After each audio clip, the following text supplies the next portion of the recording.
নমস্কার সবাইকে, আমার নন্দিনী হেসের রান্নার চ্যানেলে আপনাদের স্বাগত জানাই। আজকে চলে এসেছি আবার একটা রেসিপি নিয়ে। আজকে যে রেসিপিটা বানাচ্ছি আপনারা ক্যাপশন দেখে বুঝেই গেছেন, চিংড়ি মাছ দিয়ে একটা রেসিপি। তো চিংড়ি মাছটা এখানে আমার মেনলি দরকার ছিল ছোট ছোট বা মাঝারি সাইজের, কিন্তু সেটা আমরা পাইনি বাজারে, তাই জন্য আমরা বড় চিংড়িটাকে একটু টুকরো টুকরো করে ছোট সাইজের কেটে নিয়েছি। এভাবেও আপনারা বানাতে পারেন যদি ছোট চিংড়ি আপনারা না পেয়ে থাকেন।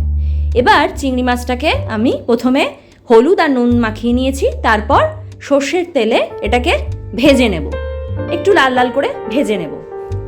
এই রেসিপিটা বানানোর কারণ হচ্ছে রোজ রাত্রিবেলা আলুর দম বা অন্য কোনো তরকারি খেতে খেতে মুখ একদম পচে গেছে, তাই বারবার কি বানানো যায় ভাবতে ভাবতে হঠাৎ এটা মাথায় এলো যে এই রেসিপিটা আগে আমার মা আমাদেরকে বানিয়ে দিতেন। এটা ভাতের সাথেও আপনারা খেতে পারেন, আবার রাত্রিবেলা রুটির সাথেও খেতে পারেন। যতক্ষণ মাছটা ভাজছি ততক্ষণ এদিকে আলু আর পেঁয়াজটা কাটা হয়ে গেছে। পেঁয়াজটা দেখতে পাচ্ছেন লম্বা লম্বা করে কেটেছি, এখানে 1.5খানা পেঁয়াজ নেওয়া হয়েছে, আর আলুগুলো আলু চচ্চড়ির মতন কেটেছি, না বেশি বড় হবে না বেশি ছোট, মাঝারি সাইজের। আর এদিকে আমার লাল করে ভাজা হয়ে গেছে, চিংড়ি মাছগুলো তুলে নিয়েছি, আর তারপর ওই তেলেতেই দিয়ে দিচ্ছি জিরে ফোড়ন।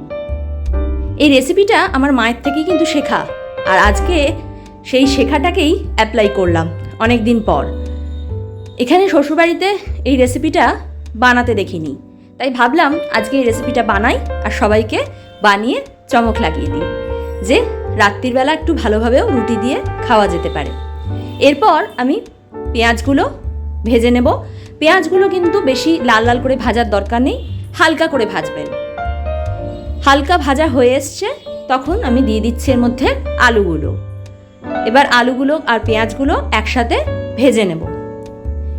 আমি একটু ঝাল পছন্দ করি, আপনারা জানেন, তাই আমি এখানে কিন্তু 1খানা বড় সাইজের লঙ্কা কুচিয়ে দিয়েছিলাম, আর 2টো ছোট লঙ্কা আমি এখানে কিন্তু মাঝখান থেকে ফাটিয়ে জাস্ট চিড়ে দিয়ে দিয়েছিলাম। দেখতেই পাচ্ছেন, আপনারা যেরকম ঝাল খান সেই অনুযায়ী ঝাল এখানে দিতে পারেন। আর এই রেসিপিটা কিন্তু আপনারা অবশ্যই ফলো করুন, আর আপনারা কিন্তু বাড়িতেও বানান, দারুণ খেতে হয় কিন্তু রেসিপিটা, আর খাটনিও খুব কম সময়ে তৈরি হয়ে যায়। এরপর ভাজা হয়ে যাওয়া যেই হয়ে গেছে আলুটা, তখন আমি এর মধ্যে স্বাদ মতন দিয়ে দিচ্ছি নুন অ্যাড করার পর এটাকে আবার একটুখানি নাড়াচাড়া করে নেব। এটা আমরা আগে ভাত দিয়েও খেয়েছি, আবার রুটি দিয়ে এক এক সময় কি তরকারি হবে না ভেবে পেয়ে মা আমাদেরকে এই তরকারিটাই বানিয়ে দিতেন, এখনও বানান। তা আমি ভাবলাম শ্বশুরবাড়িতে তো কাউকে বানাতে দেখিনি, আজকে বানাই। তো আপনারা কিন্তু অবশ্যই আমার চ্যানেলটা সাবস্ক্রাইব করবেন, ফলো করবেন আর শেয়ার করবেন, আর পুরো ভিডিওটা দেখুন স্কিপ না করে। এরপর কিন্তু আমি এখানে সামান্য পরিমাণে হলুদ অ্যাড করেছি, দিয়ে ভালোভাবে এটাকে আবার মিশিয়ে নিচ্ছি। নেওয়ার পর আমি এখানে, আপনারা বুঝতেই পাচ্ছেন যে আমরা একটু কালার পছন্দ করি, তাই জন্য এখানে কাশ্মীরি লঙ্কা গুঁড়ো দিচ্ছি। আমরা কিন্তু কোনো রকম গুঁড়ো লঙ্কা দিচ্ছি না, ঝাল লঙ্কা। এখানে আপনারা চাইলে এটা স্কিপও করতে পারেন, শুধু হলুদ দিয়ে আর নুন দিয়ে ওটা মাখিয়ে নিতে পারেন। এরপর এখানে আমি সামান্য জল দিয়ে একটুখানি কষিয়ে নেব, যাতে মশলার গন্ধটা চলে যায়। কষিয়ে নিলে কি হয়, মশলার গন্ধটাও থাকে না, আর আলুটাও অনেকটাই সেদ্ধ হয়ে আসে, আর আলুর মধ্যে অনেকটা যে রসটা সেটা একদম মজে যায়। এরপর কষে নেওয়ার পর যখন ঝোলটা কমে এসছে, তখন আমি এর মধ্যে সেই পরিমাণে জল দিলাম যতটা আমার ঝোল দরকার। যেহেতু রুটির সাথে খাবো তাই একটু কাই মতন করব।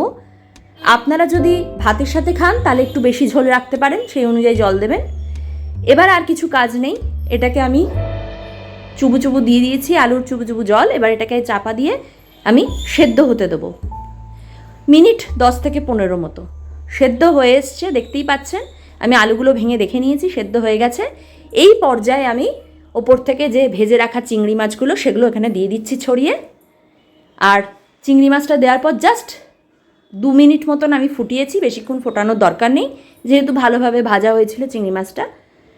এরপর এইটা দেওয়ার পর সামান্য একটুখানি ঘি আমি দিয়ে নামিয়ে নিয়েছি।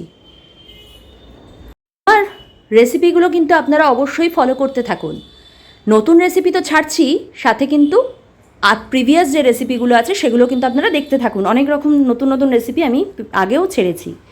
এখানে আমি বাটিতে তুলে নিয়েছি সার্ভ করার জন্য, আর উপর থেকে সামান্য ধনেপাতা দিয়ে এটাকে গার্নিশ করে দিয়েছি।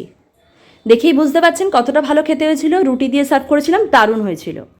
ভিডিও দেখতে থাকুন। ধন্যবাদ।